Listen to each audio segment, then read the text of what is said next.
Hey man, what you doing? I'm trying to save some money on t-shirts online. Well, don't you know, trying is the first step towards failure. You should just go to popthreads.com right now and use the discount code Simpsons so you can save 15% on all your t-shirt orders. Ay caramba, these t-shirts are awesome. I just ordered the I Choo Choo Choose You shirt. Is there a picture of a train on it? There is a picture of a train on it, and they have a bunch of other Simpsons shirts too, as well as current television shows and movies, all at popthreads.com. So you should choose popthreads.com. And remember to use that discount code Simpsons so you can save 15% at checkout. That's a lot of dough! Hello again, everyone. Welcome back to the Best Darn Diddly Review Show. This is a weekly podcast for anyone who loves The Simpsons or ever has loved The Simpsons, hosted by two dudes who grew up on The Simpsons. My name is Miles, better known as Mr. Most Days Off, and joining me once again, your co-host with the most, Richie the Whiz Kid. How are you today, Rich? You know, Miles, for once, I'm happy to be talking with you. And I have to drudge through this each and every week and put up with your bullshit, but I am happy to be here today. The first episode, I'm not going to lie, I did not want to watch because I've seen it so many damn times. And I still felt that way. The second episode caught me off guard. Being a little bit older, I really like the sports betting. But we'll get into that. I'll go ahead and throw it back to you. The man, the myth, the Moe's Little Black Book. It is Mr. Most Days Off. Well, first of all, fuck you very much, sir. And second of all, I'm very excited to be talking today, not with you, no, but with our guest, Toby, from the Secret Transmission podcast. Not only because he's a rad dude with a cool show, but because, for the first time, we outnumber you as wrestling fans on this show. So, let the jargon fly. Toby, how are you today, brother?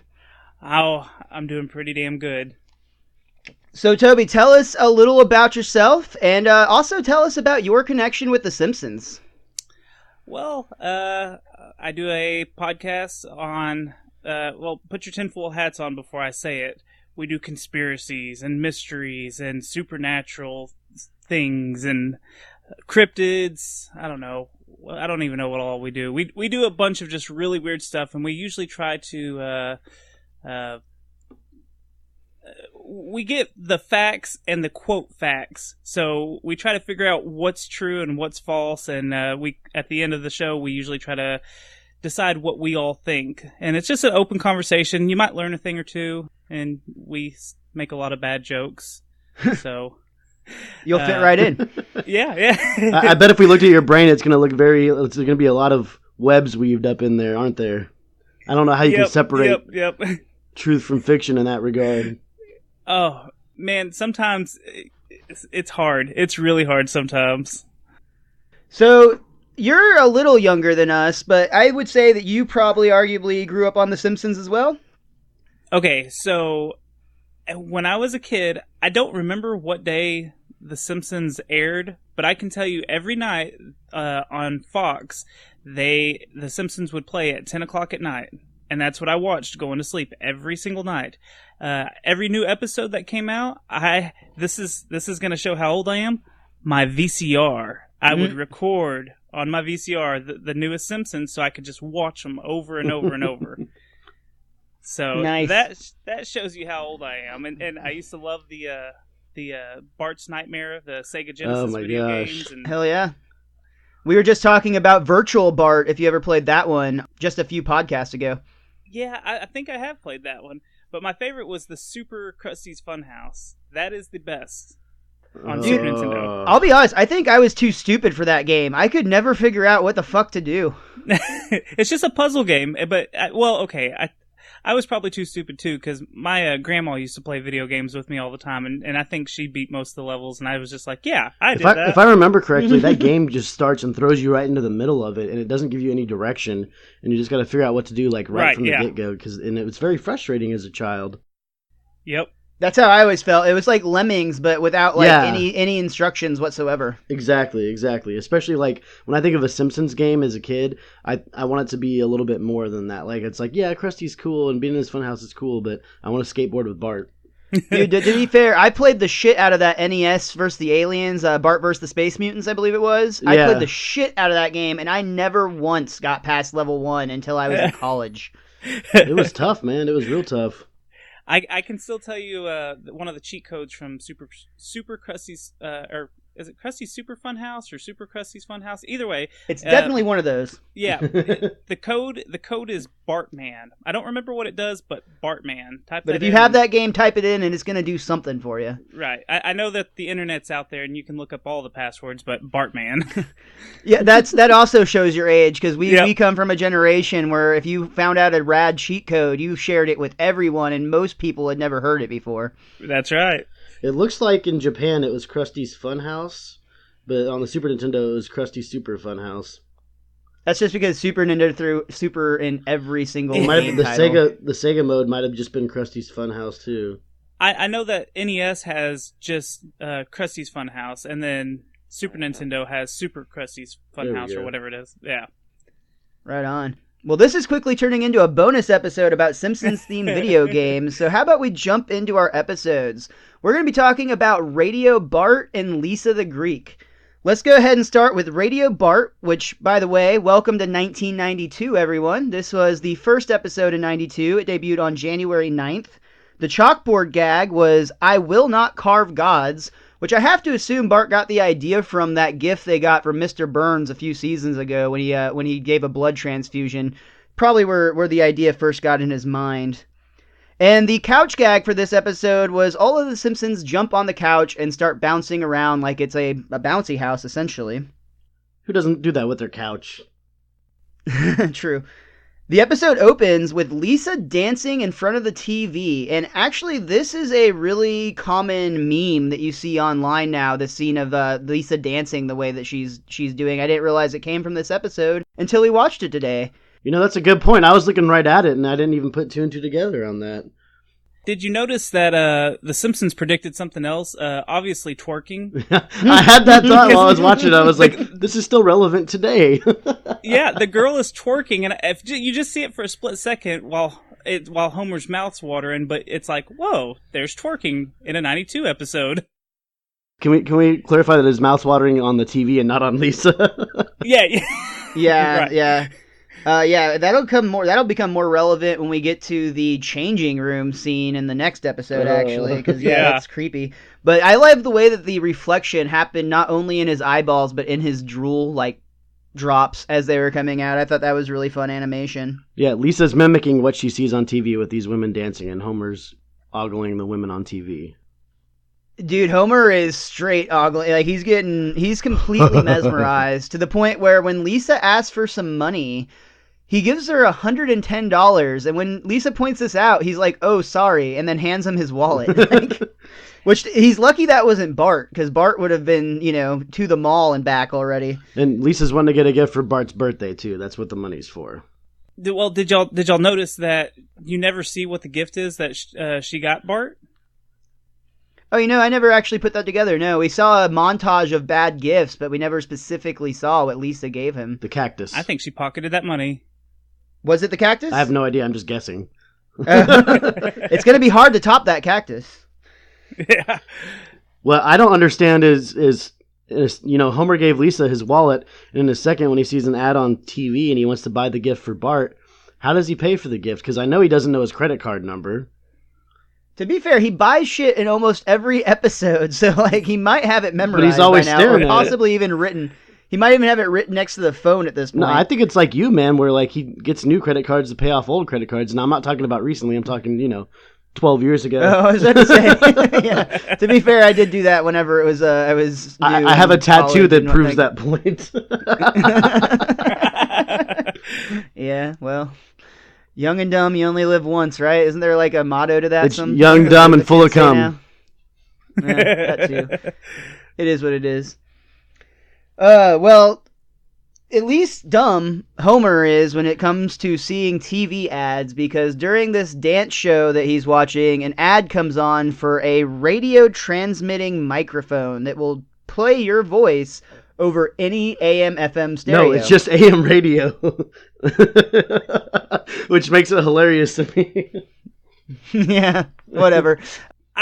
I remember this episode as a kid, and I remember seeing that and being like, oh, I want one of those. That seemed like a really cool idea. Same exact concept, the Talk Boy from Home Alone 2. The Talkboy was fancier. Yeah, but I thought it would be way cooler to just project it to another radio. But when you really think about it, how many people in 92 are sitting there listening to the radio? Everyone's watching TV. Well, and the AM radio, too. How the hell do you get to pick which one, too? Because, like, he's walking around and he's transmitting it to, like, cars, and he's transmitting it to, like, the girl's room, to the radio in his room. It's like, how in the hell do you get this thing synced to the radio that you actually want it to play? Or does it play on all AM radios at that station? Like, there's a lot of questions I had with this device, honestly. And in doubt, just say Maggie. You just have to throw the logic out. So I love, though, I said he's dumb. The thing that gets him is the guy on the ad says that they have a limited number remaining, so call now. And he calls and is like, do you guys have any left? And this dude sitting there in a warehouse completely full, floor to ceiling, and he's like, yeah, a couple. And Homer is relieved that he was able to get one of these things. Next up, we see it is actually Bart's birthday, and he's watching Krusty the Clown. He gets to the part in the show where they do the Krusty Pal birthday shout-outs, and on the screen, in a blur, a bunch of names pops by. Bart's excited because his is going to be one of them, and after, I guess, maybe it went by, I sure didn't see it. I actually saw it. I actually saw it. Yeah, I saw it, I was too. looking, and I must have blinked. I like this because this is a joke that they will repeat numerous times with the like name scrolling by real quickly, going like, "Oh, I didn't know that person was involved in this," and stuff like that over the years. And it's something that I always laughed at a lot because when you're a kid, especially on the terrible TVs we used to have, there's no way you'd be able to see it back then. No, not at all. And I love that he's like, best $8 I've ever spent, which that seems like a total waste to me, but you know, he loves Krusty. Also, I think Krusty owes him a free shout-out, considering, you know, the saving him and whatnot. But that's he doesn't remember his name ever. Yeah, we all know how that goes. Another point that comes up on Bart's birthday absolutely killed me because it's so near and dear to my heart. Bart gets a call actually from I think it was his grandfather wishing him a happy birthday, and he says, "Oh, that's nice. Take a message. I've got 46 local merchants to go patronize with free birthday coupons, and I am a birthday coupon whore. I am signed up to everything I can that has a birthday club on the off chance that myself or somebody I know would be interested in the product. Like, I get a fucking Ulta makeup coupon every year that I go get a free makeup and can give to my wife. I get various restaurants like Denny's and Firehouse Subs. You don't even need a coupon. You just show them and show up your license. And then a bunch of places like Blue Agave has probably the best because you get a appetizer, a drink, and a dessert, all with the purchase of just one meal. So I take advantage like crazy, and I love that that was ingrained in me, I'm guessing, from Bart Simpson. You see, when that little montage of what you just said started, I think everyone thought you were going to go the sweet route because you're like, he gets a call from his grandfather. And it's like, oh, Miles is going to tell a nice story about being respectful to his grandfather. Nope, he just wants free shit. Yes. So we see a little montage where he gets a tiny little sundae, a free shave, and some ballroom dancing lessons, but then he has to leave early to make it to his birthday party at the Wally Weasels, which is a parody, of course, of Chuck E. Cheese. Whoa. You're skipping over some future Simpsons stuff here. Bart's a really good ballroom dancer, apparently. And if you remember, there's going to be an episode in the future where he has to be a ballerina. Or what's the male term for ballerina? I think it's still a ballerina, isn't it? Yeah, that's what I would think. A ballerino, if it's an Espanol, maybe. I don't know. Maybe a ballerine bro. Oh. But however, I just wanted to point out that apparently Bart is always a very good dancer. Yeah, I do remember there is an episode with Bart dancing. I don't really remember it well, so I guess we'll have to freshen my mind whenever we get to that episode.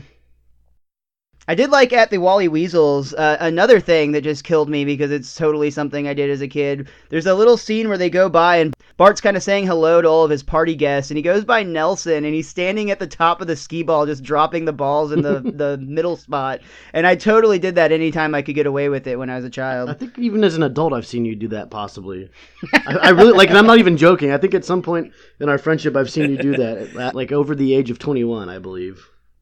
Well, I mean, if we were in an arcade right now and I saw nobody looking, I'd probably give it a go. Did you think it was weird that Nelson was actually at Bart's birthday? Like, did he guilt Bart, or did he bully Bart into inviting him? Or did Bart have to do it so that there would be no repercussions later on? Well, I think Bart ultimately wants everybody to like him. He wants Nelson and the other bullies like Jimbo and Kearney.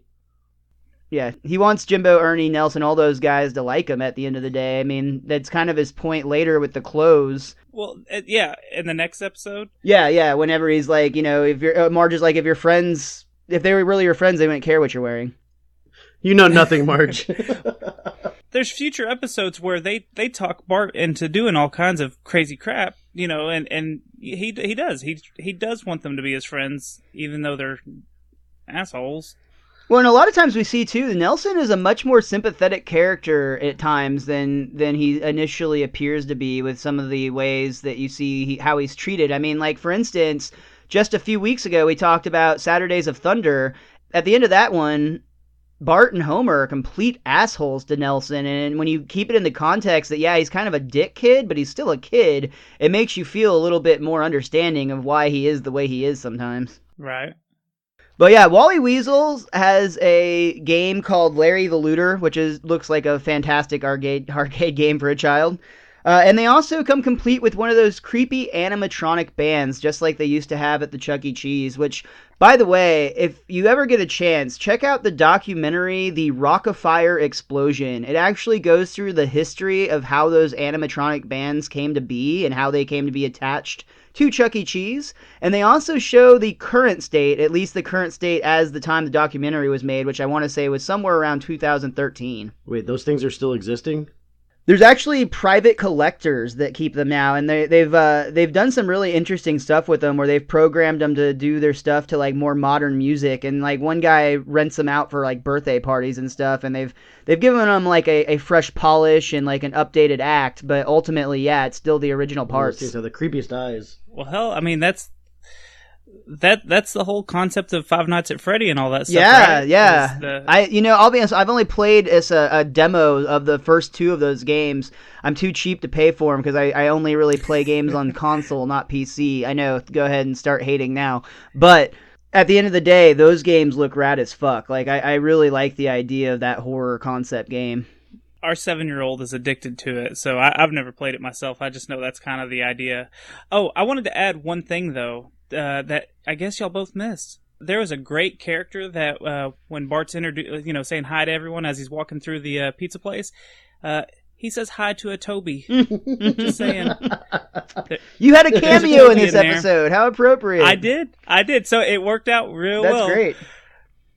I always pop a little bit when I hear my name in a show. I'm like, yes, there's another one like me. Dude, Miles is not a name you hear very often at all, so I pop anytime I hear anybody who has the same name as me. Man, I wish I could hear my name in an episode. It's just you never hear Bort very often, so.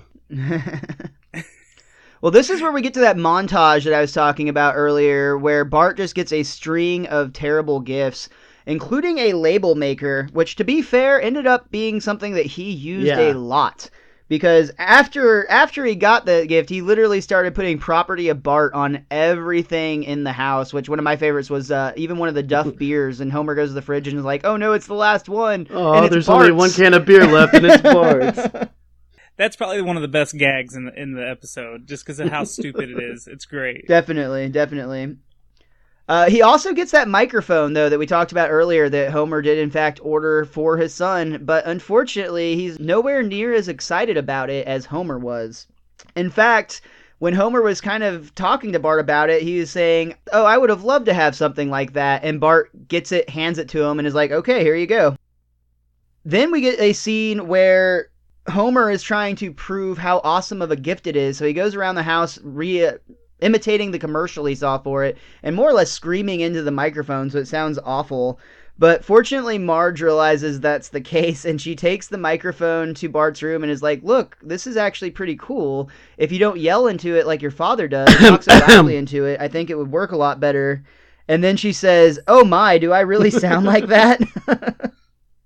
What are you trying to cough at me over there, homie? Someone being too loud, I don't know, I couldn't hear myself think.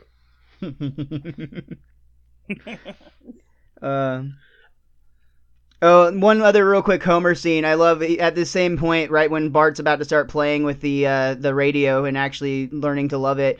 Homer's in the freezer trying to get ice cream. He keeps grabbing a box of Neapolitan, which they have several, and he goes, chocolate, just to open it and discover that all of the chocolate had been taken. So after he puts all the boxes back in, he yells up to Marge that they need more of the Neapolitan ice cream. Instead of just getting the chocolate.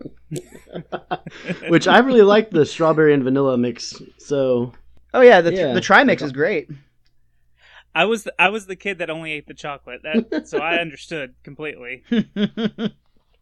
I always like the mix, especially the chocolate strawberry. If anything, I'd leave the vanilla, but I always wanted to try to keep it as even as possible, so I didn't have this situation. It was weird that they came out in perfect cubes, though, now that I think about it. So Bart starts using this radio in the exact way you would think Bart would, to prank everyone he possibly can. He catches his sister talking to her girlfriend about how she had a dream where she was married to Corey and they lived on a pony farm and he had his shirt off a lot. He does a prank where he makes it seem like Mrs. Krabappel farts. He talks to Rod and Todd as if he were God and convinces one to walk into the wall and the other to give all their cookies to Bart, or to leave all of their cookies on the Simpsons' front porch. Those are our parents' cookies. And finally... Whoa. You're skipping over the first thing he did. The very first thing Bart did was overtake Homer's radio broadcast saying that aliens were attacking and they'd come to overtake all the humans, which to me is almost a quick little jab at the War of the Worlds broadcast that Orson Welles actually did back in 1938, where Orson Welles read War of the Worlds on a live radio broadcast, and people literally thought aliens were coming down and taking over the world, like in real life. It was a big deal. Oh, well, I actually, it's funny because I do have the record, and I have yet to listen to it yet, but I do want to cover that one day in one of our episodes. I think that'd be cool. But there's Oh, that'd be so cool to hear that. Right? But there's a really sweet moment that, well, okay, Homer's running with his shotgun because he thinks aliens are coming, but he runs in there and notices Bart's using it, and he's choking him, and he realizes that he was using his gift, and there's kind of a sweet moment where he's just like, "Oh." It's a very Homer and Bart, but they're as sweet as their moments can get. Yeah. Yes, exactly. That's what I mean. Well, it's also selfish Homer still, because like all he cares about is that Bart is using his gift. So it's like, oh, we're cool now. Yeah. I want to point out on that War of the Worlds broadcast that I read recently something kind of interesting, and I don't really know how true this is, but it's a common belief that broadcast was really widespread and that it actually caused like a national panic. Well, it turns out that the story has been somewhat sensationalized over the years, and while that did happen, it happened in a very isolated town, so it wasn't something that was happening all over like you see recreated sometimes in media when they talk about it, but it was actually just one isolated area that had that broadcast. But you bet that town was freaked the fuck out. Holy shit, they were probably losing their minds. The coup de grace of all of this is Bart puts the radio down a well. Down a well. Down a whale? Sorry. And he claims to be a 10-year-old boy named Timmy O'Toole, and he's stuck under a rock at the bottom. Willie, of all people, hears his cries and tries to get to him, but unfortunately, when police arrive, all of the officers in Springfield are too fat to fit down the well. Well, to be fair, Wiggum claims he's too important to go down the well. I was going to tell you all that this whole story arc is actually based off of a movie called Ace in the Hole, and it's from like 1951 or something like that, which I didn't know. I listened to the director's commentary. Really? And just to pick up anything little that I might have missed or anything. So yeah, it's actually the movie, I guess, is about like just how a guy falls down in a well, and I guess just how the media makes a circus out of a bad situation instead of being helpful. They, like the episode, they bring in food trucks and all that crap. And well, it's like, we'll jump a little bit, but I love when they get to the scene where Krusty's organizing the Sending Our Love Down the Well tribute song with all the musicians. Down the well! Yeah. There's a bit where they start talking about, like, well, how is this actually going to help? Like, how much money will this raise? And he's like, well, after we pay for all of the expenses, I mean, those limos out back aren't cheap, and all the bills and everything, then we'll just take whatever's left and we'll toss it down the well. And it's like, sometimes you wonder, it's like, I mean, that essentially is about as much help as something like that will do at times. See, and I think it's interesting. I didn't know it was based off an actual movie like that, because I just, as a kid, was always like, oh, it's The Boy Who Cried Wolf. But, like, I like that it's actually based on something where it's, with all the media coverage of it, it makes so much more sense that there's more behind it than that.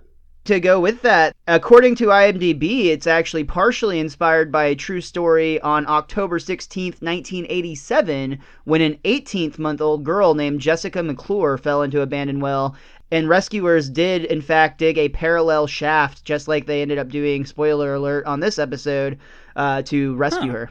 Well, they probably did a lot faster, because that girl's not even 2 years old, so you gotta hurry up.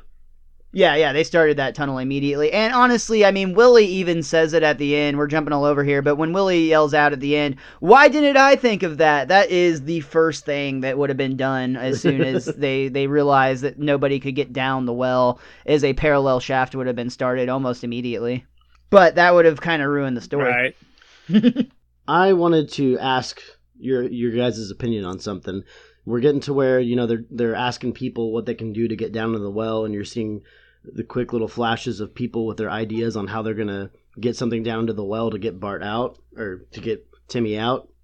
The fisherman that they show, is that their first attempt at the sea captain? He's got both of his eyes, but he's the only fisherman I know in the entire city of Springfield that, like, you see repeatedly. Do you think that was their first attempt at making the sea captain? Do you guys even remember the fisherman?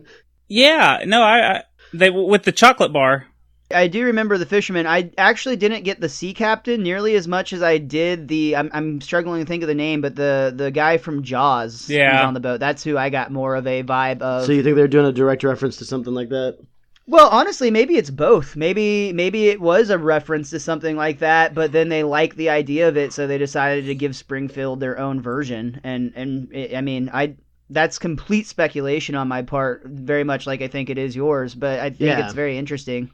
It's just, well, we're talking about the earlier seasons, so I like to see how the ideas for certain characters develop over time, and like how they fine tune it and stuff like that, because we talk about that stuff a lot, and we're coming up on the seasons where some of these iconic Springfield citizens are going to start getting more defined. Yeah, because even Wiggum isn't fully Wiggum yet. If you notice, he still has black hair. You know, Wiggum, he's still kind of dumb in this episode, but he's not as, like, dumb and lazy as he is in later episodes. Yeah, he's more of a jackass in the earlier years. Right. Like a dumb jackass, basically. Like, he doesn't give two shits, really. Right. To some extent, I think all of the characters just continuously end up being more of a parody of themselves to some degree, and I think that's where some of the later middle seasons struggle a bit, but some of the newer episodes that have been coming on, I've only caught a couple, but they've actually been really good. And our friend Pinot You Didn't on Twitter, shout out to him, has labeled the newer episodes, or what's going on lately, a Simpsons-nance, much like a renaissance, if you will, but for The Simpsons. It's hard to say, but it makes a lot of sense on Twitter. It makes a lot of sense-nance. Exactly.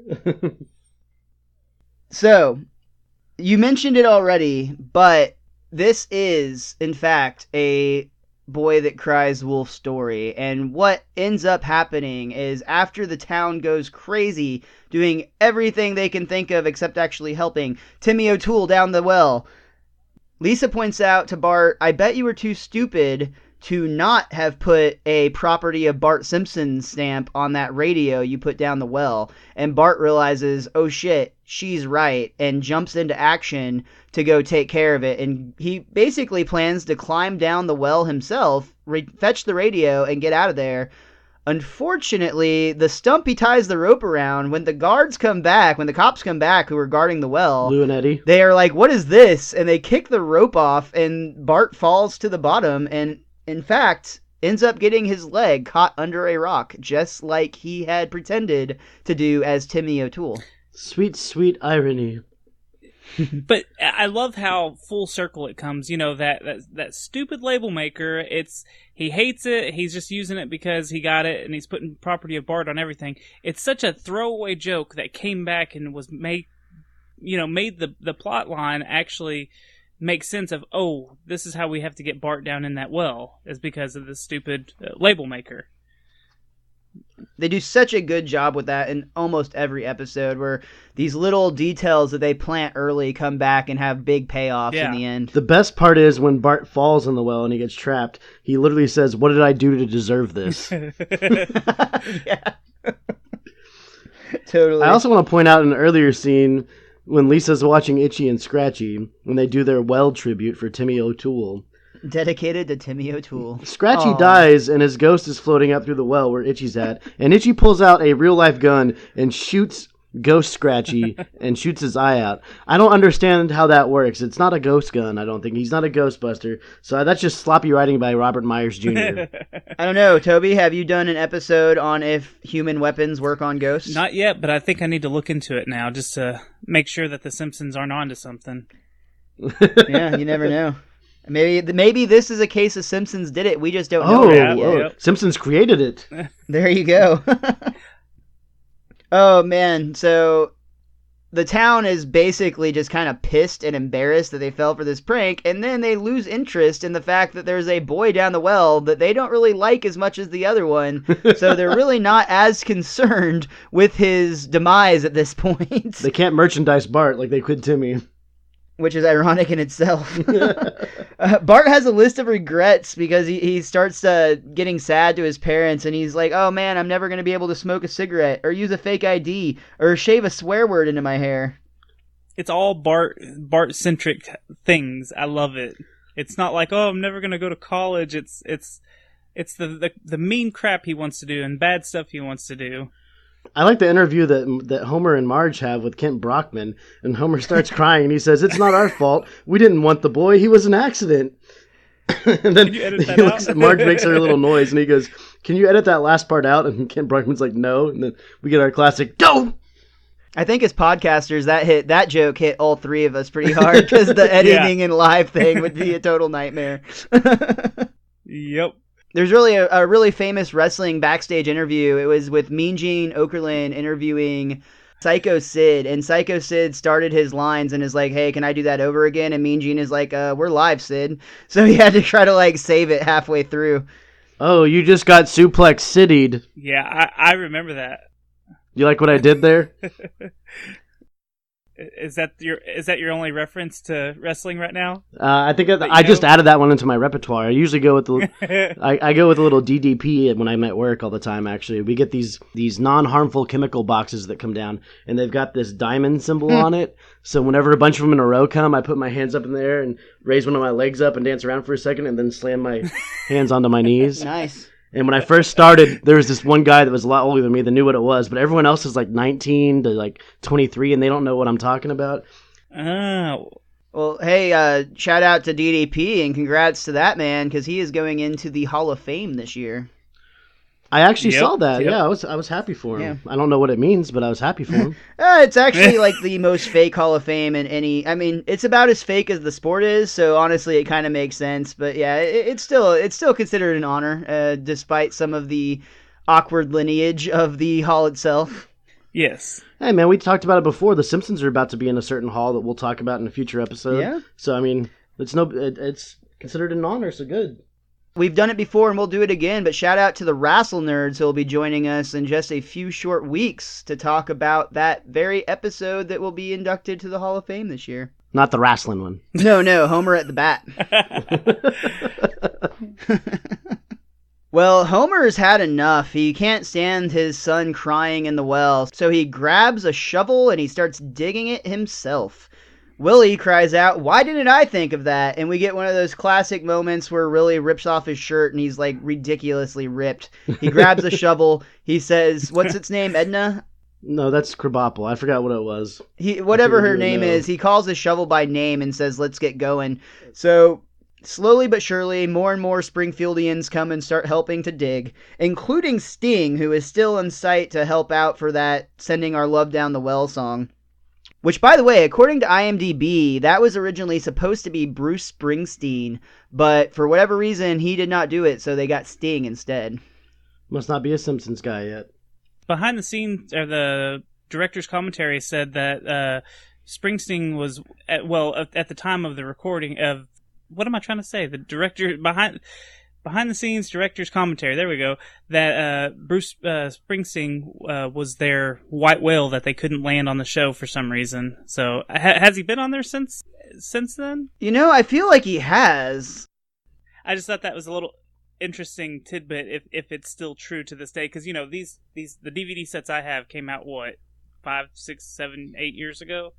I think Bruce Springsteen is eventually on the show, but it's a while down the road. Okay. So at the time of the recordings, they probably just hadn't landed him yet, of the director's commentary. Yeah, it makes sense. One of the moments we skipped over real quick, right before they start digging, is when Marge throws down the sweater to Bart, and he says, "Mom, it's too big," and then Homer says, "Don't worry, you'll grow into it." Homer! He thinks Bart's never getting out. Oh, one other gag they do is they're actually down in their trench that they've dug, and they have a canary with them, and it dies, so they all yell, "Get out of the well!" And Dr. Hibbert confirms that it died of natural causes, so back in the well. I actually really, really like that little gag.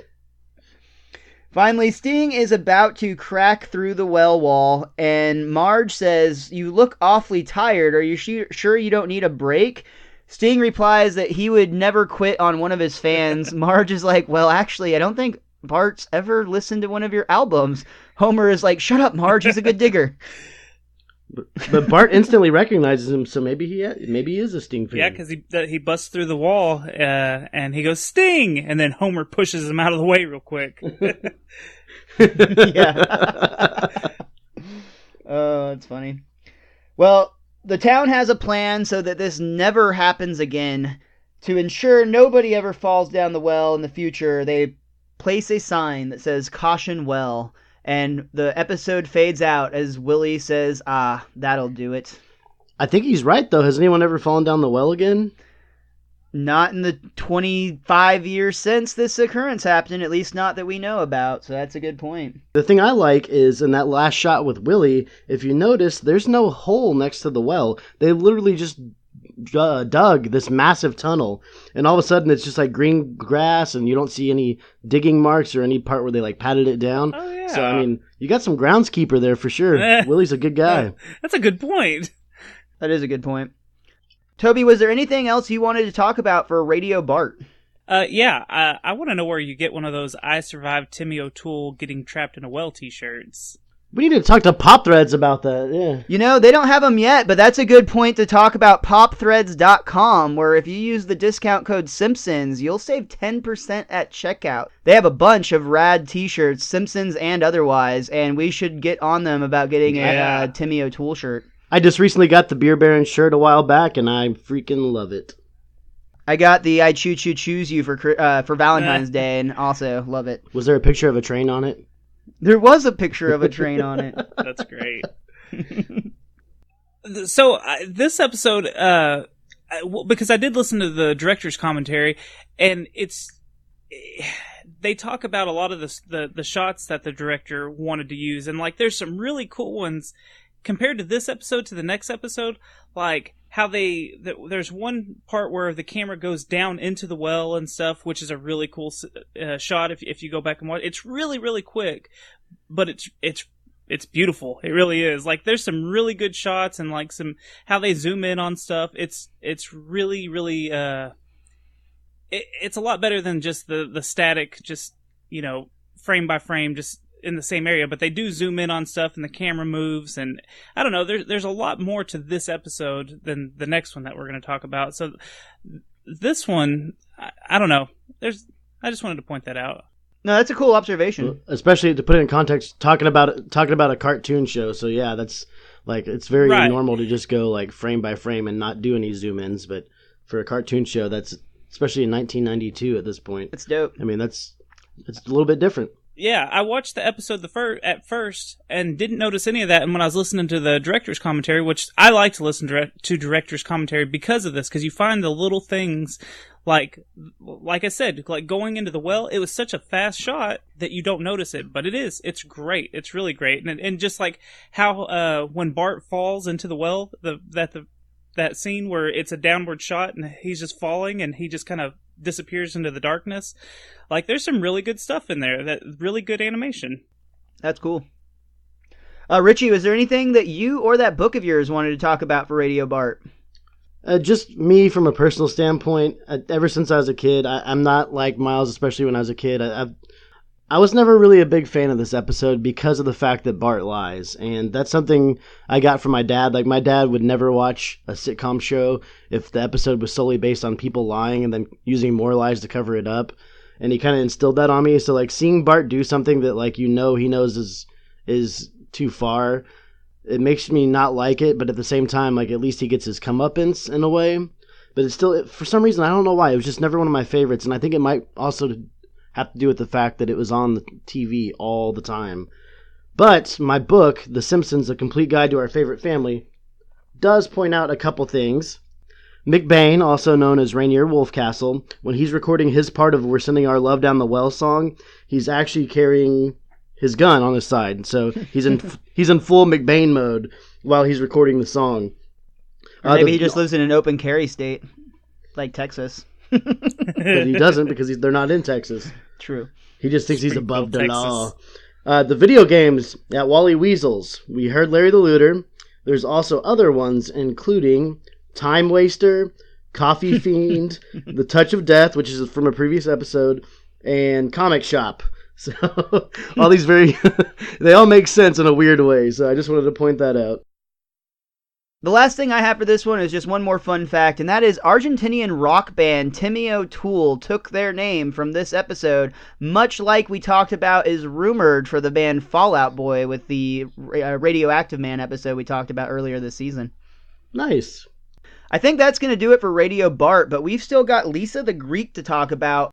But first, let's hear from our Podern family. Greetings, heathens and harlots. My name is J.D. Blute. And I'm Crises. And we are the Crises vs. Blute show, your world intergender tag team champions. Of the world. We are kinda like Couples Therapy at a Freak Show. And you can find us on all our socials at The KVSB Show. And you can find us on iTunes, Podbean, SoundCloud, Stitcher, Google Play Music, basically anywhere you get your podcasty goodness from. So check us out, and now back to your regular show. So let's talk about Lisa the Greek. It debuted on January 23rd, 1992. It had a short opening sequence, so there was no chalk gag, but the couch gag was one that, again, is very near and dear to my heart, because they all jump on the couch, then Homer reaches under his ass and pulls out a crushed up Santa's Little Helper, which is something that my dog Nowie does on a regular basis, because she likes to tuck into a blanket and camouflage herself on the couch. So you're okay with the dog being crushed when it's The Simpsons, but when a dog dies on John Wick, you lose your mind. Dude, fuck that movie. I love that. I love both those movies, frankly. They're really good, but like I almost lost my shit when that dog died. Like, that was not okay. You emotionally Spoiler connected alert, to big it. time on You that. emotionally connected to the character then. Dude, and like same thing on The Walking Dead, the Telltale game. I want to say it was like the first part of chapter 2. There's Season a scene 2. in that where you have to kill a fucking dog, and it broke my goddamn heart. I literally, dude, like I have no problem killing hundreds of people in that game, but I had to kill a dog, and then I literally had to turn the game off and like wait a few days before I was okay to play it again, because it just like killed me. I am not okay with that.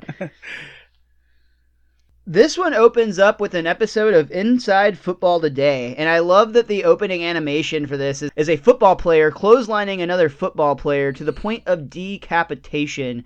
A true clothesline from hell. You could also say that maybe they're poking fun at football in general way before we start doing it in real life, like that's everything that's been going on the last 5 years.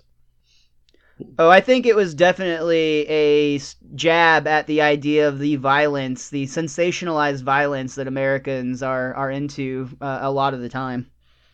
But yet we can't show a nipple. Yeah. The announcer says they're in for 6 hours of exhilarating football action, so Homer says bye-bye belt and surrounds himself with snacks like potato chips and pork rinds. I actually really like how he goes through the scene where he's kind of eating all these snacks, and it reminds me of like a really good drummer on a very elaborate drum kit. Yes, that's exactly what it looks like, because he's got his hands behind him, grabbing chips and dip and left and right and down on the floor. He's got food everywhere. Well, Marge warns that he should be careful with all those deep-fried salty snacks, and we get a close-up image of the inside of Homer's chest at his heart, where there's a bubble going through one of the ventricles, and it kind of takes a second to make it all the way through. But that's okay. Homer reaches over and is like, a beer will put out that burn. He can just have a quadruple bypass in the future and he'll be fine. Right.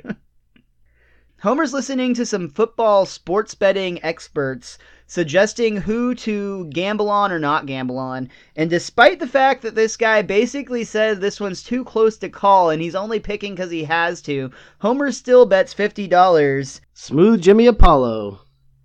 A man who is right 52% of the time. That means you gotta be wrong the other 48. Oh, we forgive you, Jimmy. During this time, Lisa comes up to show off what she made, which was her own Malibu Stacy apartment. I think it was a studio apartment specifically, but she made it herself. It was a fucking shoebox. Come on. You don't walk in front of Homer while he's watching football? That's a bad child. Ambitious on Lisa's part, though. I thought that was actually pretty cool. I mean, if I had a kid, I'd want them to make their own toys so I didn't have to buy them and therefore could buy my own. Right. Yeah, but what happens if they walked up to show you that in front of the wrestling? Those kids would TV? not be so dumb. The wrestling. Let's be real here. It's wrestling. It's far more interesting than football. There you go. Almost like it was designed that way. So then you just throw them up and give them a good pop-up powerbomb, and then they're out of the way, and you can go back to watching what you're watching. That's exactly right. He gets it. You know, if the football players stopped after each play and like trash talked each other, but you actually got to hear what they said, and it was scripted, it might be a lot more entertaining. It's basically what that show they used to have on HBO was when they'd like follow players through training camp. It was actually kind of interesting. I really enjoyed it. They still do it. They still do it. What's it called? Oh my god, I completely forgot. I think it's called 24/7.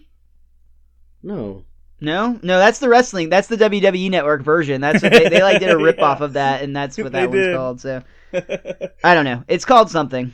Hard Knocks. Hard Knocks. There you go. Immediately after being rejected by her father, Lisa goes to complain to Marge, who happens to be washing Maggie in the sink. And I want to, for the sake of all fairness, we always talk about proof that Maggie is in fact magical. However, as we know very well, witches float just like ducks. That duck was floating in the sink, but Maggie was not. So this could be, and I'm not saying it is, but it's possible that this is evidence against our magical Maggie theory. Toby, are you familiar with our magical Maggie theory? No, I haven't heard that yet. So there's an overwhelming amount of evidence through the early seasons of The Simpsons that Maggie may in fact be a Muggle-born witch. Or Master Jedi.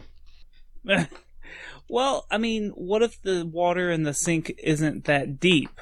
We don't know how deep the Simpsons sinks are, and even with just a little bit of water, the duck would float. That's true. Like maybe she doesn't have enough water to float. Okay, that's interesting. Well, I take that back. I've got it playing right now as we're talking, and it was on that scene, and Bart drops a bowl in the sink with her, so I don't know, maybe it's deeper than what it looks. It's at least bowl deep, yeah. And he throws it in sideways, too. So maybe she is floating. Yeah. Interesting theory. Well, the whole point of this conversation is that Lisa wants attention from her father, and she's disappointed that he never shows interest in anything that she's interested in. Marge points out that Lisa also never tries to connect with her father through his interests. That's a strong statement by a mother to her daughter. Like, most of the time you get on the parents to show interest in their kids. And this is one of those things where, like, Marge is like the ultimate wife, pretty much. But outside of all the nagging, which is understandable, like, that's a pretty strong stance to to take and show on your child. Like, show interest in what he likes as well. Well, especially with the statement she makes that shows Marge's dirty side when she tells Lisa, for example, I've pretended to show interest in power tools and those silly car chase movies and something I'll tell you about when you're older. That makes you really wonder what's happening in the Simpsons bedroom. Yeah, I think there's some kinky stuff happening in the Simpsons bedroom, frankly. Yeah, that's what I'm thinking too. We've talked before about how Homer apparently is the bomb in the sack, basically, and that's the reason that Marge stays with him all the time, which could probably prove the unbreakable theory of Homer. His penis is unbreakable. I mean, well, Homer and Lisa start bonding over football, kind of. Homer's like, fine, you can watch the game with me, just be quiet and sit over there. Lisa, I think she kind of sighs right after she has to move all the way to the far end of the couch, and Homer shushes her because he can't hear the announcer. Whenever he's like, what did he say? Lisa says Denver fumbled, which of course he had bet against Denver on this game. And this is where this comes into play seasons later, because this is before Denver won their 2 Super Bowls. And Homer is not a fan of Denver at all. And this explains why in, I guess, season 6 or whatever it is with the Hank Scorpio episode, why he's so upset that he gets the Denver Broncos The Denver Broncos. I think owning the Denver Broncos is pretty good, Homer. You just don't understand football, Marge. Which I think they won the Super Bowl the very next year, so... and then they won the year after that as well. So speaking of winning the Super Bowl, I wanted to point out that Lisa actually correctly predicted the outcome of this Super Bowl in terms of the love for her father, so Washington won over the Buffalo Bills. But what's interesting is this actually became a tradition for Fox to air this episode before the next 3 Super Bowls. And each time they actually changed the name of the teams through dubbing to match that year's Super Bowl, and every time Fox did this, Lisa correctly picked the winning team. That's crazy. But fuck the Redskins. Well, I was going to add one thing. When Lisa first sits down with Homer, it really shows, like, the relationship they have, where Homer's like, well, one, I know he's watching football, and that's what he's wanting to do, but it really shows how the relationship is and how he's like, scoot over, be quiet, basically. He doesn't want her talking. Like, they don't have a bond in this episode. So, I don't know, maybe something to point out. It's not that they don't have a bond. I would like to say that in this episode, it's that Homer's his usual selfish self, and he takes for granted the bond that he has with his daughter. Yeah, okay, I see that better. Because we've had a couple of episodes that do establish the bond between Homer and Lisa at this point.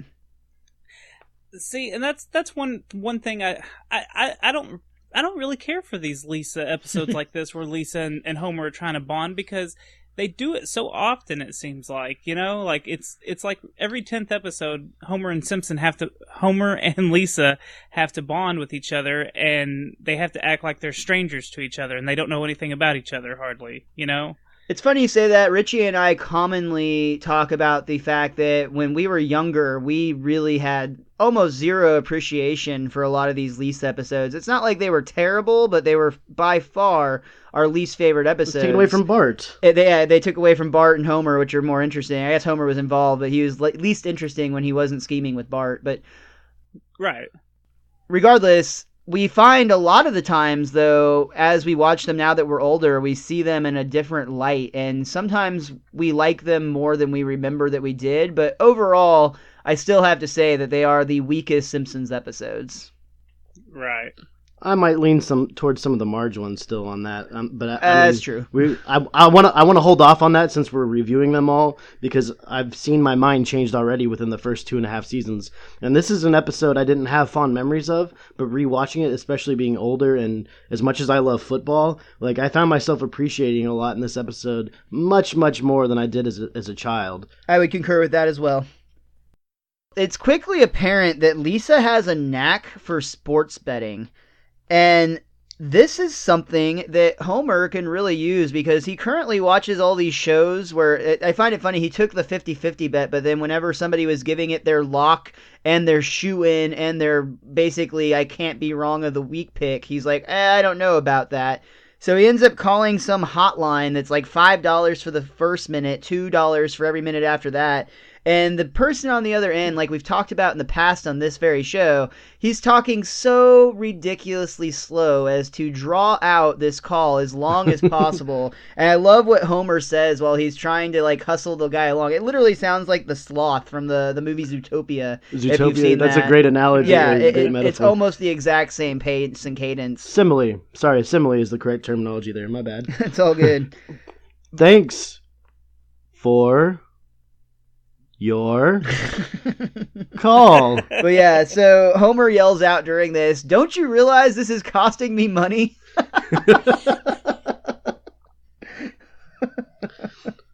Well, I like when he calls Moe to put a bet down. I think it's one of the first ones. And I like the call he gets after that. Like, it shows Moe hang up, and then Krusty calls in and he goes, "Hey, it's Mr. K. Put me down for 700 on the Rams." Honka honka. Yeah, you hear the honka honka, and then he goes, "Oh, and put Sideshow Mel down for $2,000." And I was like, what? Mel be making that dough, yo. No shit. Mel's got a problem, I think. While Homer and Lisa are bonding over sports bets, Marge decides it's a good opportunity to bond with Bart, and she takes him shopping for new clothes. Despite him pleading and explaining that he doesn't need them, Marge turns them around, and his usual red shirt, blue shorts combination are completely ripped to shreds. So it's off to the mall for them. We've all done that. As young boys, we've always done stuff like that. Hell, I still do it occasionally. I like when Marge is actually like stacking all these shirts in his arms. I mean, it's like a ridiculous pile, and actually it gets over his face at one point, and Marge still says, "Quit making that face," and Bart's like, "How'd you know?" We also have this moment I mentioned where Bart is in the changing room and he realizes there is actually a camera kind of following him around. Which he writes a sign that says "Get Bent" and holds it up to the camera, which made me laugh. But then they focus on another stall where a little girl who was changing, they noticed, was leaving with a different pair of socks than the one she wore in. But the implication of there being security cameras or surveillance cameras in these little like changing rooms where kids essentially change is insanely disturbing in my mind. It's a little odd that, did they ever have security cameras in dressing rooms? Like, was that ever an issue at one point? I feel like that's completely illegal, and the only time that's ever existed, and when it's been like perverts hiding like secret cameras in there and then retrieving them later. Which, with how small cameras are nowadays, it's actually really scary because you can pretty much hide a camera anywhere. Right, but I'm saying like being this is still 92, so I was so young I wouldn't have remembered anything in the news of like you can't have cameras. When did they finally say like that's a law that you cannot invade someone's privacy like that? I think it was always kind of a rumor / conspiracy theory that there might have been situations where there were cameras in the dressing rooms and people were kind of afraid of that, if I remember correctly. Sounds like an episode of Secret Transmission Podcast to me. I might have to look into that now. Was that a pun? Look into that? But yeah. What I liked it though is like they could have gone a super creepy route with this, with the security guards, and you thought they were at first. But when it actually showed the security guards, they did not seem interested in the fact that the little kid was changing. They seemed to be interested only in the fact that there was a little girl stealing socks. And I actually really like the little scene the security guards have where he's like, "Lock and load," and they run over there and grab like actual guns, shotguns off the shelf and cock them like they're going to go bust the little girl. I think that's the way they save this, is they make it so far-fetched and ridiculous that it kind of takes your mind away from the creepy factor, but my brain still went there. But yeah, I agree. They did a good job of covering it. Yeah, that's true. Your brain planted a camp and lives there all the time. Well, going back to Homer and Lisa, per usual when we have stories with them, Lisa starts to have kind of morally guided questions towards Homer. And Homer explains gambling and the idea of like, well, you like ice cream, right? Yeah. And he's like, well, don't you like it when they have those like crumbled up cookie things? And then he kind of loses himself thinking about crumbled up cookie things. But Lisa still gathers that he's saying that gambling makes football better, even though football is already good itself, like ice cream. The gambling is like the cookie sprinkles. Which is essentially the fantasy football effect on football in my eyes, at least. Like, I totally get where Homer's coming from here. She also, though, starts to get excited when they win their first $50 and thinks about how happy Mom will be, Marge will be for this. And Homer's reply is great. You'd think that, wouldn't you? So Mom has this silly little idea that gambling is wrong, even though it says it's okay in the Bible. Where does it say that? Somewhere in the back. There's a little instance here where there are like 3, 4, 5 jokes, like bam, bam, bam, right in a row, and I had to go back and rewatch the next few moments like over and over again because there was so much happening. You know, do you think that maybe they were foreshadowing? I mean, this is really, really big reach on this one, but because we know in future episodes, Marge kind of has a gambling problem. I had the same thought. I wondered if Marge was so against gambling because she was so tempted by gambling. Or maybe Homer knew, and that's one of the reasons he wanted to keep her out of the equation. Ah, see? There's a conspiracy going on right there. Man, we're gonna fill you an entire. We're just gonna fill like up your 2017 with podcast ideas. Yeah. You were talking about how Homer's trying to describe to Lisa why it's okay to gamble and sports betting is okay. And there's a moment where he tells her, sure, you'll find that it gets rid of the unpleasant aftertaste of church on Sundays, basically. Oh, yeah. Yeah, that's true. I like that as well. And then immediately after that, he's asking her, the Giants are about to play, which also fuck the Giants. But he says, you think we should bet against him and against the other team? And Lisa says, I bet my entire college fund on it. And Homer says, $23 on New York. And that made me laugh. And something else I really liked is it immediately flashes to the end of that game. And the announcer says, start spreading the news, which I never knew this as a kid, but I love Frank Sinatra now, so I listen to Frank Sinatra a lot. And that's like the beginning of the song New York by Frank Sinatra. The first line of the song is start spreading the news.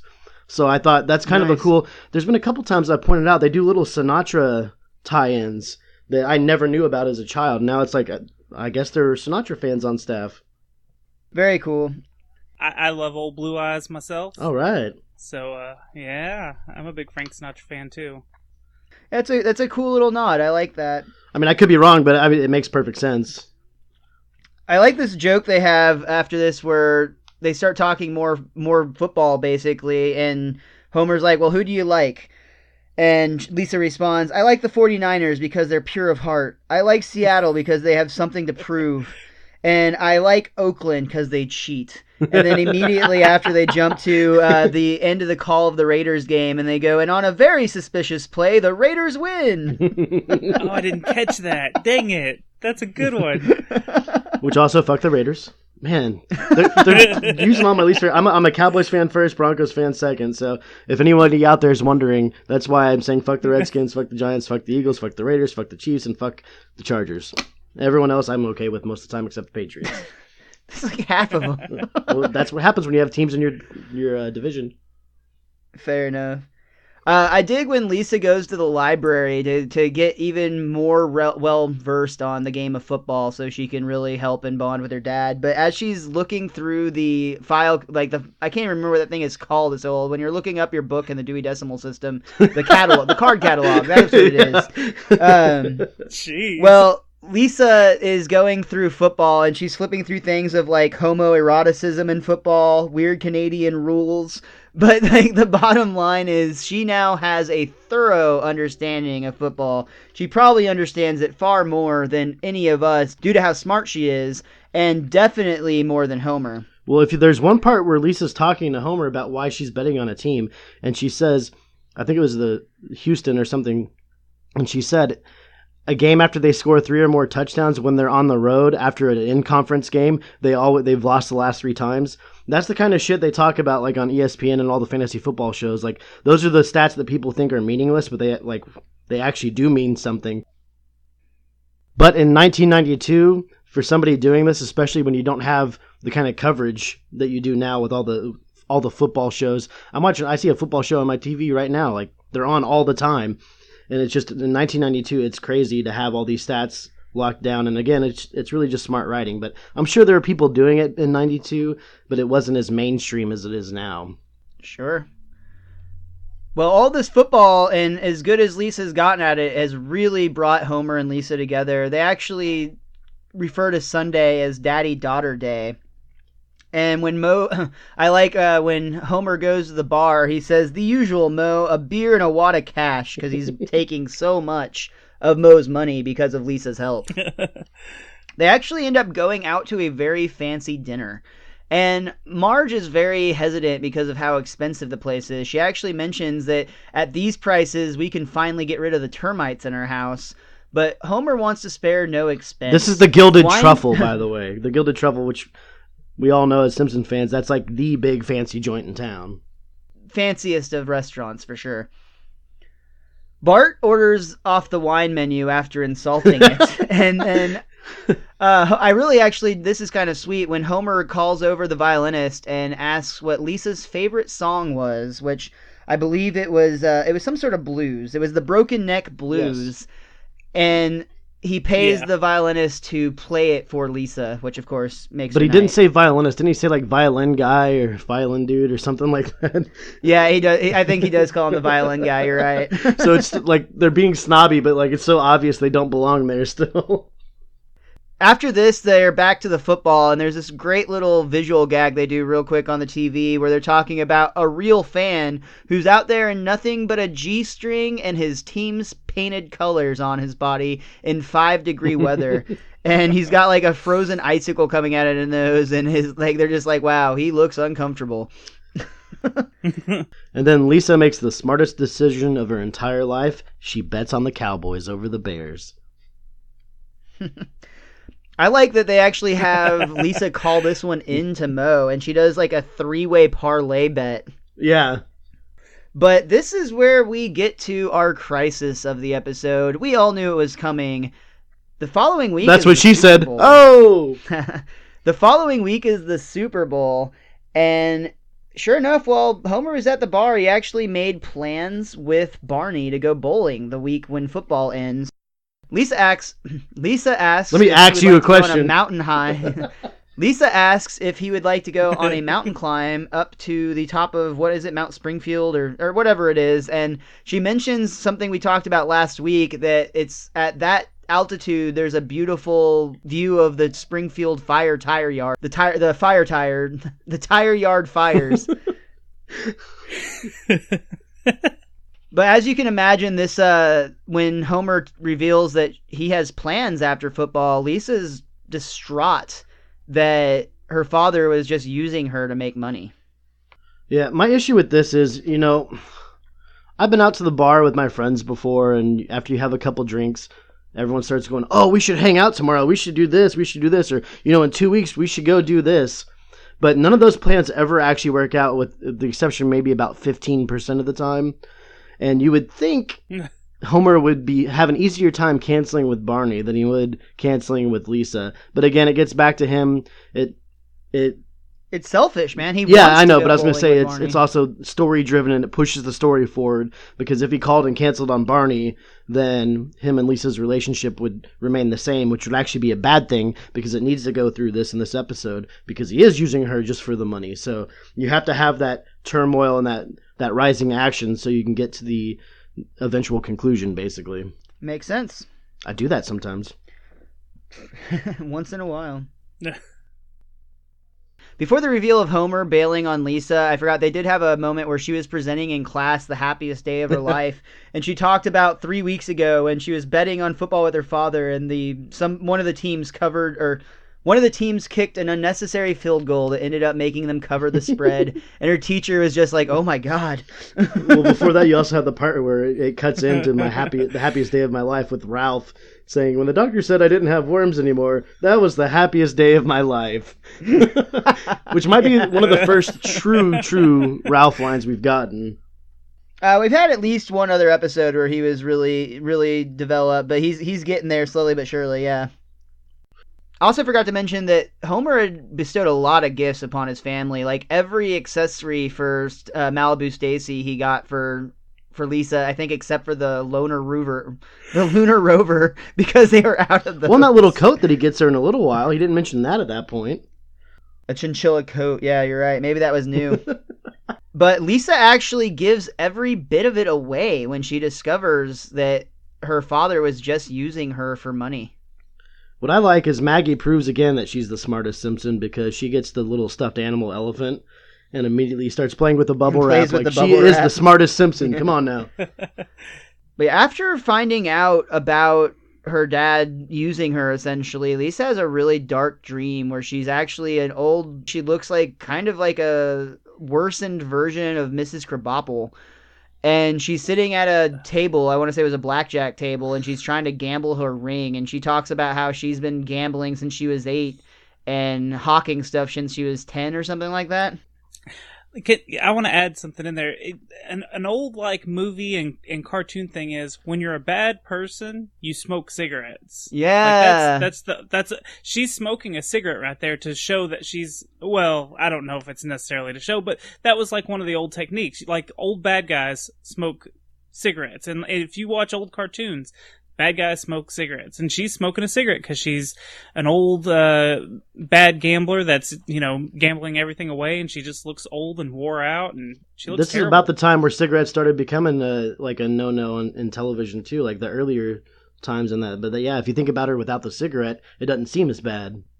It's an interesting little psychological cue that they have available. Very good point. Toby for the win. That's right. That's right.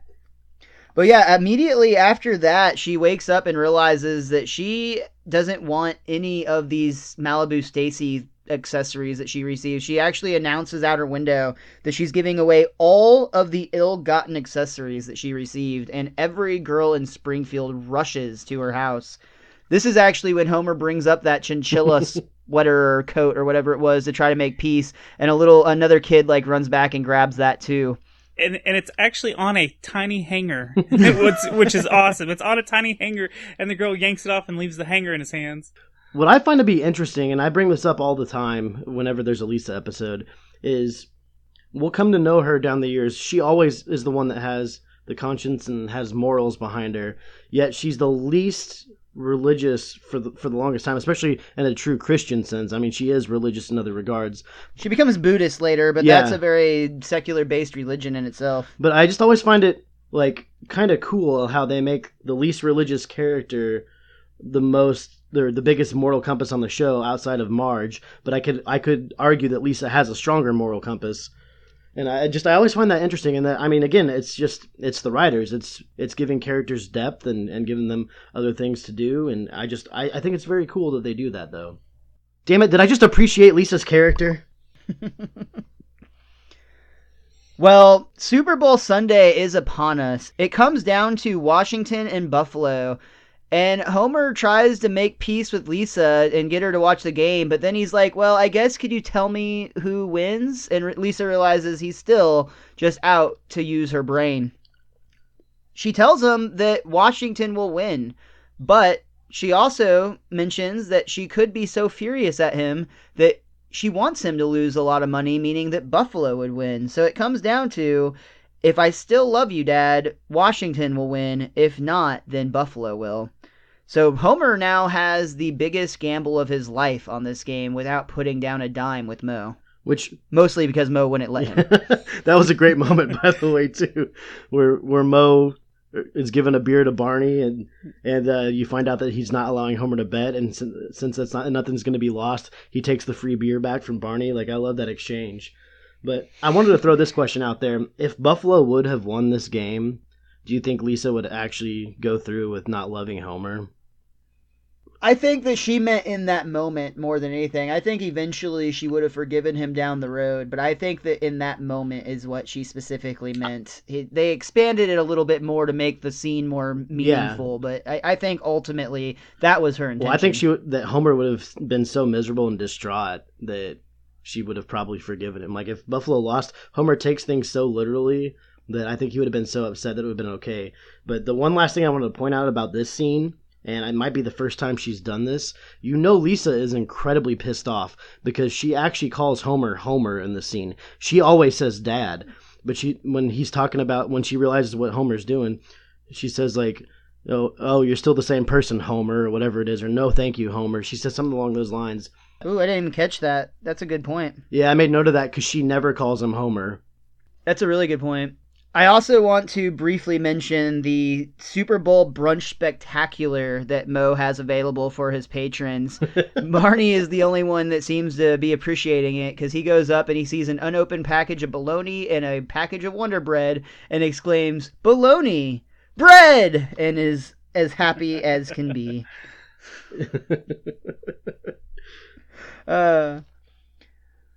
And also a great Troy McClure moment, too, during the Super Bowl on one of the ads. He's talking about his new show that'll coming out where it'll be a retired cop living with a retired criminal, the original Odd Couple.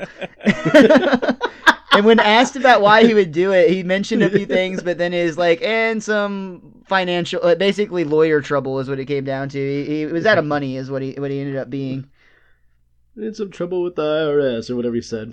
What I really liked, and this is very, very sneaky, is Phil Hartman's playing Troy McClure as the in-booth or special guest right now when he's talking with the other announcer. But the entire rest of the show, the other announcer in the booth that's been the co-host is Smooth Jimmy Apollo, and he was voiced by Phil Hartman as well. So literally every person the main anchor has been bouncing off of for the entire episode has been Phil Hartman voices. That's awesome. At the bar, Homer looks miserable, and some of the other guys up there ask him, "What's wrong, Homer? What do you got on this game, Homer?" He says, "The love of my daughter," and they reply, "Wow, what a gambler." I think he just says "my daughter." Yeah, he says "my daughter," and they go, "Wow." It makes it sound like he a actually bet gambler." his daughter. He's hardcore. During the halftime show, which actually I miss that style of halftime show. Do either of you remember the Indiana Jones stunt show halftime they did way back in the 90s? What was that? Nowadays, all they ever do is musical act. But back when I was a kid, I remember there was a couple of stunt shows, and one of them was Indiana Jones, and it was fucking awesome. I think you can still find it on YouTube. It's just really shit quality. But yeah, that's what I loved about this scene, is it reminded me of something like that. I also really enjoyed, though, when they did the mock beer bowl where it was Duff versus Duff Dry versus Duff Light competing or something like that, and Duff Dry ends up winning, and and Barney says to Homer "Oh wow, Homer, didn't you have the love of your daughter on the line and you won if Duff Dry got it?" or something like that, where basically Barney thought that this halftime show was the climax to their bet that he had going on. Yeah, but it shows that he paid attention almost and that he cared. It's not Duff Dry, it was Washington, Barney replies. Yeah, they're both great teams. So, back to that halftime show, the director's commentary said something about that alien thing, a half show was actually something that they did in the Olympics one year or something, and it was something crazy just like that, and that's what they were poking fun at. I don't know. I'd never heard of that before, so I don't know, but that's what they said on the director's commentary. It's one of those things where you felt like it had to be poking fun at something that's happened. Right. But it's just, I had no idea.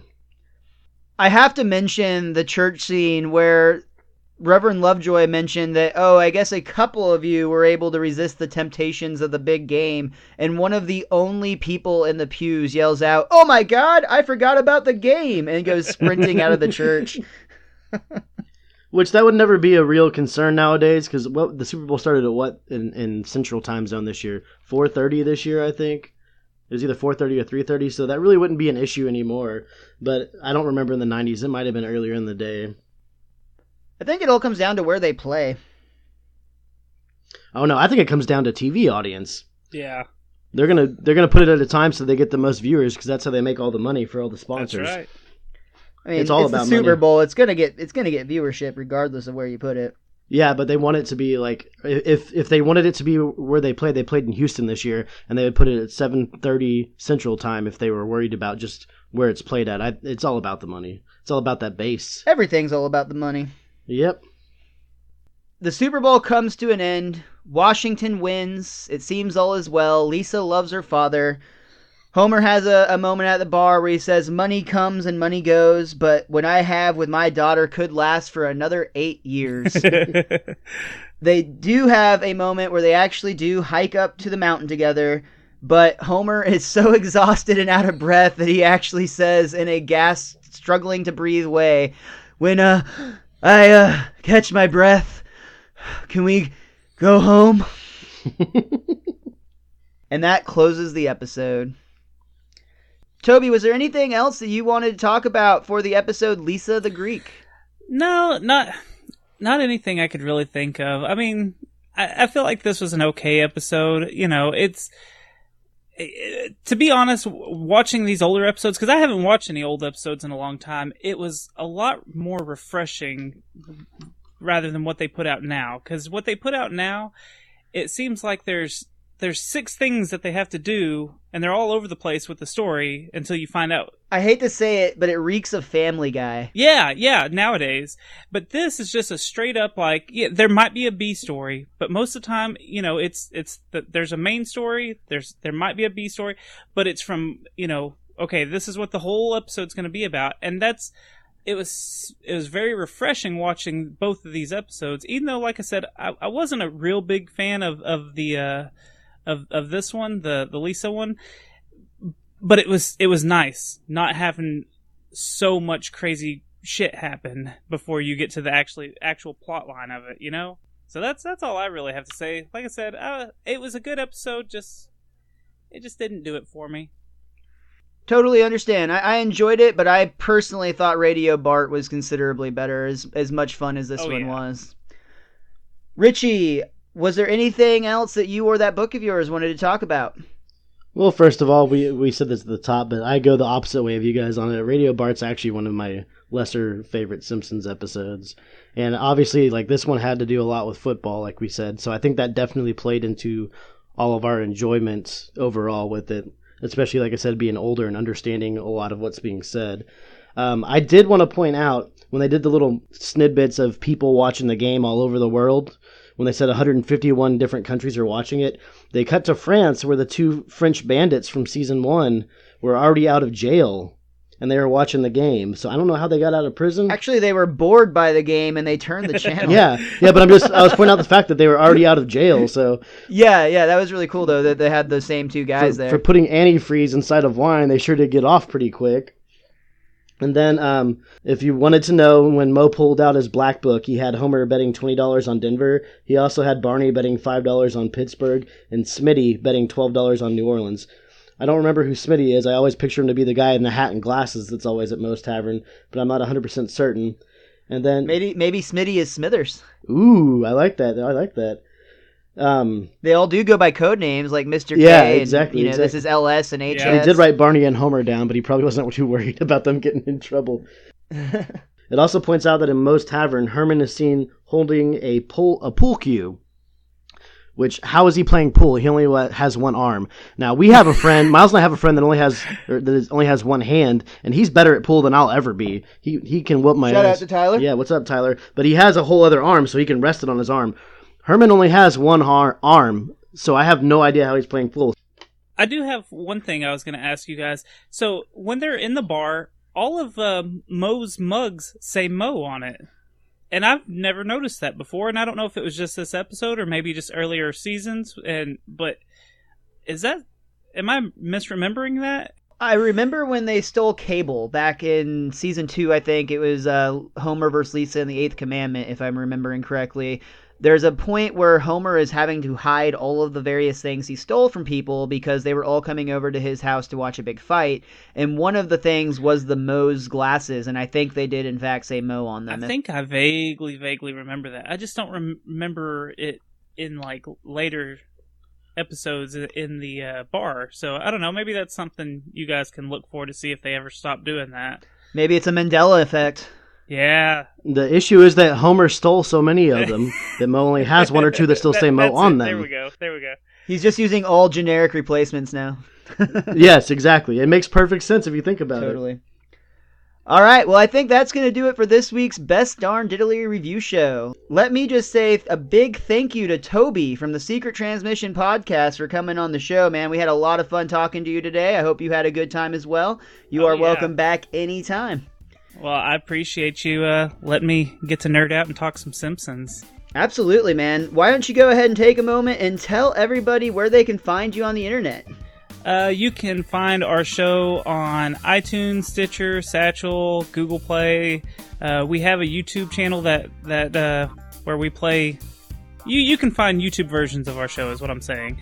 You can find us on Twitter at Secret Transpod, and if you like conspiracies and mysteries and all kinds of nonsense like that, then come follow us and check us out. Absolutely, very cool. Did we say the name of the show before you said all that one more time just for everybody?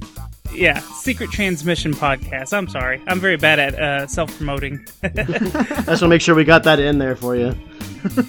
Yeah. Richie, how about yourself, man? What would you like to plug this week? As always, you can follow me on Twitter. I'm at thewiz_kid23. You're more than welcome to come on there and tell me fuck the Cowboys, but you're going to be wrong, so you're cool with that. Also, while you're on Twitter, go over to our show's page, which is at Best Darn Diddly. That's DIDDLY, and give us a follow on there and Instagram. And for me, I am at Mr. Most Days Off pretty much everywhere. Other than that, join us for our next podcast when we'll be discussing Homer Alone and Bart the Lover. How about them Cowboys? We'll see you next week.